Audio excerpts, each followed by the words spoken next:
All right, I'm going to tell you my story.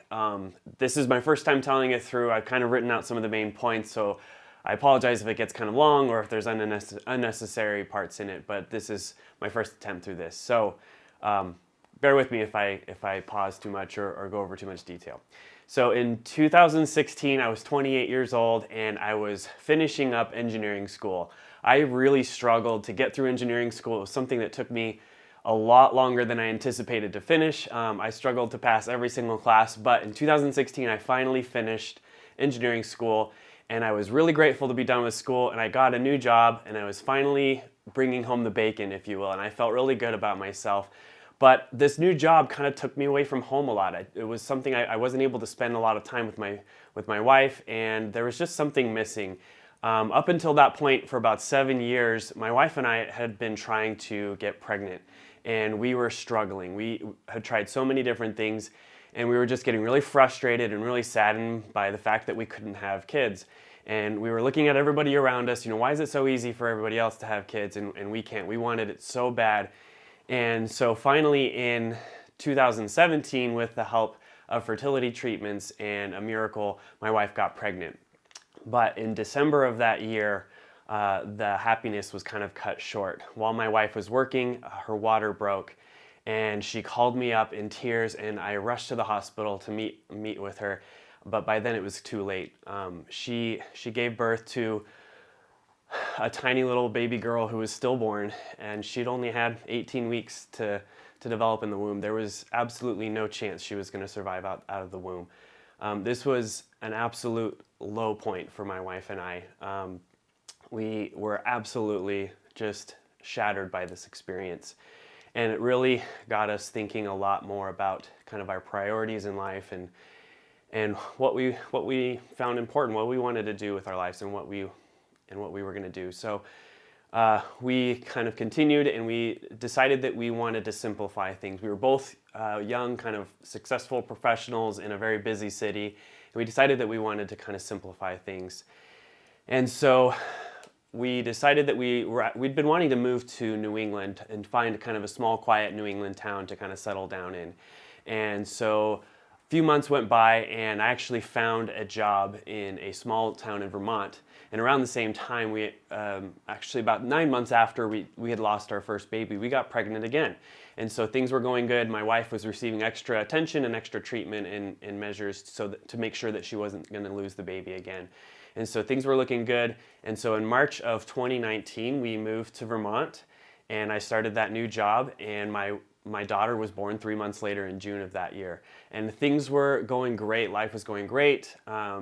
We had our first child and we were just loving becoming parents and getting to spend time together and stuff. But as the months and months went by, things started to kind of take a turn for the worse at my job at work. I was working as an engineer, and I had a supervisor who kind of started treating me a little unfairly, I felt.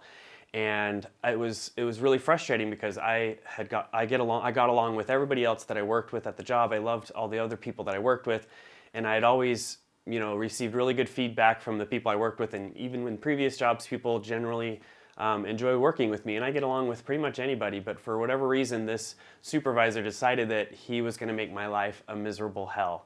And he would just verbally abuse me, and he would attack me and just make my life really miserable to go to work. It got really, really bad. It got to the point where I would wake up in just absolute terror of going to work. I did not want to deal with this guy. And so in March of 2020, things took a turn for the worse. While the world was gearing up for a global pandemic, I was facing the hardest internal struggle that I've ever had at work before. It was the same week while all of this stuff was coming down with COVID and what is this COVID-19 thing in March of 2020. The world was getting really scared and confused and going into chaos.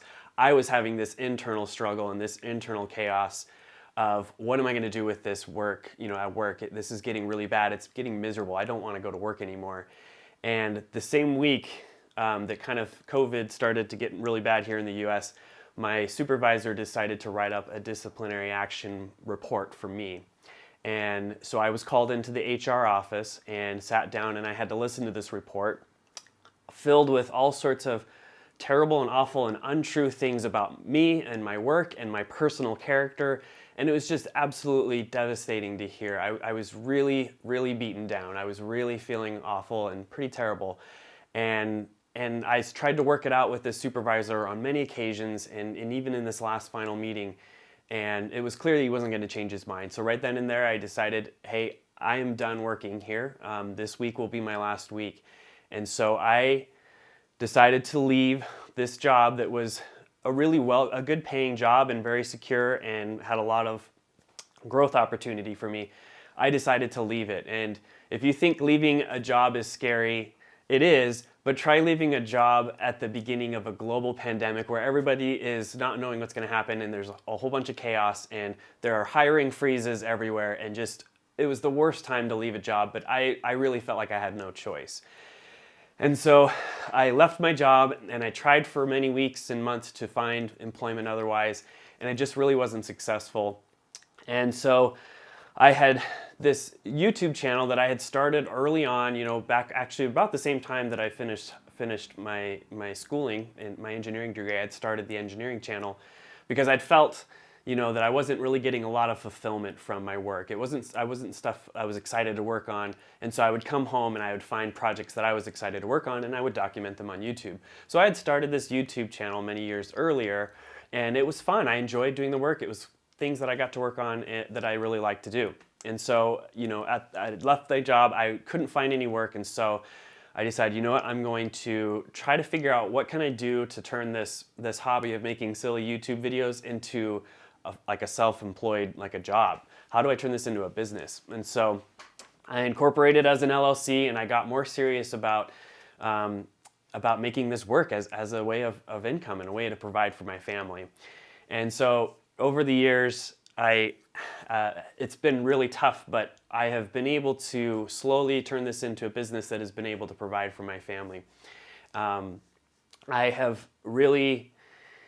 It has provided me with a way to earn money, but also be home for my family. So, my daughter was born while I was in Vermont, and I've been, over the last 2 years, I've been able to get to raise her. I want to be able to have my influence on her and my kids. So in 2 weeks, actually, my wife is having our second child.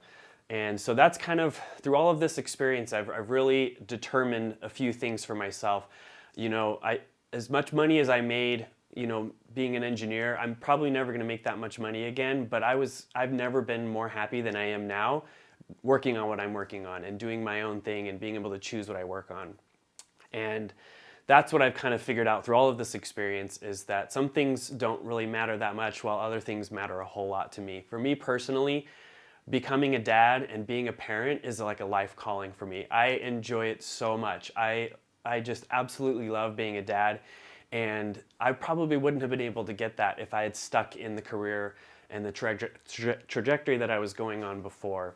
I have, in the last 2 years after I've left this job and been self-employed and worked from home, it's allowed me to develop a bond with my daughter that I would not have had any other way. And I'm really looking forward in a couple weeks when my son arrives to being able to be there for him, to be able to help out and help raise him as well and create that bond like I have with my daughter. So throughout these experiences, there's a lot of tough things, a lot of tragedy, but it's really helped me focus in and really reflect personally what is important to me. Thanks for listening.